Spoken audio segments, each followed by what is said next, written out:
Hello friends, welcome to Nivisha சமையல். இன்றைக்கி நம்ம ரொம்ப சத்தான முருங்கைக்கீரை வச்சு துவையல் ரெசிபி தாங்க பார்க்க போகிறோம். முருங்கைக்கீரை துவையல் எப்படி செய்கிறதுன்னு பார்க்கலாம். முருங்கைக்கீரையை நல்லா வாஷ் பண்ணிவிட்டு எடுத்து வச்சுருக்கேன். 2 ஸ்பூன் அளவுக்கு கருப்புளுத்தம்பருப்பு, கடலைப்பருப்பு, அது கூடவே காரத்துக்கு வரமிளகாய், பெருங்காயம், 1 கைப்பிடி அளவுக்கு கருவேப்பிலை எடுத்து வச்சுருக்கேன். அடுப்பில் ஒரு கடாய் போட்டுக்கோங்க. அதில் எண்ணெய் சேர்த்துக்கோங்க. எண்ணெய் சேர்த்துட்டு முதல்ல அதில் கட்டி பெருங்காயத்தை சேர்த்துக்கலாம். அது கூடவே நம்ம எடுத்து வச்சுருக்கிற கருப்பு உளுத்தம்பருப்பு, கடலைப்பருப்பு அது கூட சேர்த்துக்கோங்க. சேர்த்துட்டு காரத்துக்கு வரமிளகாய், நான் ஒரு 4 மிளகாய் எடுத்திருக்கேன். நீங்கள் உங்கள் காரத்துக்கு தகுந்தாப்பில் மிளகாய் எடுத்துக்கோங்க. சேர்த்துட்டு எல்லாத்தையும் நல்லா செவக்க வறுத்துட்டு எடுத்துக்கோங்க. அடுப்பை மிதமான தீயில் வச்சு நல்லா வறுத்துக்கோங்க. இந்த அளவுக்கு செவக்க வந்தோன்னே அடுப்பை ஆஃப் பண்ணிடலாம். அடுப்பை ஆஃப் பண்ணிவிட்டு இதை ஒரு பாத்திரத்துக்கு மாற்றிக்கலாம். இது அப்படியே இருக்கட்டும். இப்போ அந்த கடாயிலே நம்ம கொஞ்சமாக எண்ணெய் ஊற்றி இந்த கீரையை கொஞ்சம் வதக்கிட்டு எடுத்துக்கலாம். க்ளீன் பண்ணி வச்சுருக்கிற முருங்கைக்கீரையை இது கூட சேர்த்துக்கோங்க. சேர்த்துட்டு இந்த கீரை கொஞ்சம் வதங்கி வரட்டும். நம்ம கீரை பொடிக்கெல்லாம் வதக்கிற மாதிரி வதக்க வேணாம். முறுமுறுன்னு இது கொஞ்சம் வதங்கினா போதும். கொஞ்சம் லைட்டாக வதக்கிட்டு இது கூடவே நான் எடுத்து வச்சுருக்கிற கருவேப்பிலை, 1 கைப்பிடி அளவுக்கு கருவேப்பிலை, அதையும் இது கூட சேர்த்துக்கலாம்.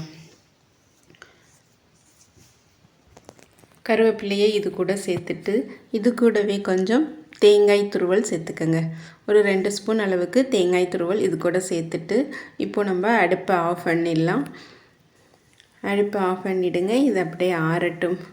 நம்ம முதல்ல வறுத்து வச்ச பருப்பெல்லாம் மிக்ஸி ஜாரில் சேர்த்துக்கலாம். கடலைப்பருப்பு, மிளகாய், பெருங்காயம் அதெல்லாம் மிக்ஸி ஜாரில் சேர்த்துட்டு ஃபஸ்ட்டு அதை கொஞ்சம் கொரகொரன்னு அரைச்சி எடுத்துக்கலாம். அது கூடவே இந்த துவையலுக்கு தேவையான அளவு உப்பு சேர்த்துக்கங்க. உப்பு சேர்த்துட்டு கொஞ்சம் புளி சேர்த்துட்டு இதை அரைச்சிடுங்க. இதை அரைச்சிட்டு இது கூடவே நம்ம ரெடி பண்ணி வச்சுருக்கிற முருங்கைக்கீரை, கருவேப்பிலை, தேங்காய் அது கூட சேர்த்துக்கங்க. சேர்த்துட்டு கொஞ்சமாக தண்ணி சேர்த்துக்கங்க. தண்ணி சேர்த்து அரைச்சி எடுத்துக்கலாம். இப்போது அரைச்சாச்சு. கொஞ்சம் கொரன்னு அரைச்சி எடுத்துக்கோங்க. இப்போது நமக்கு ரொம்ப டேஸ்டியான, ரொம்ப ஹெல்த்தியான முருங்கைக்கீரை துவையல் இப்போது ரெடி ஆகிடுச்சு.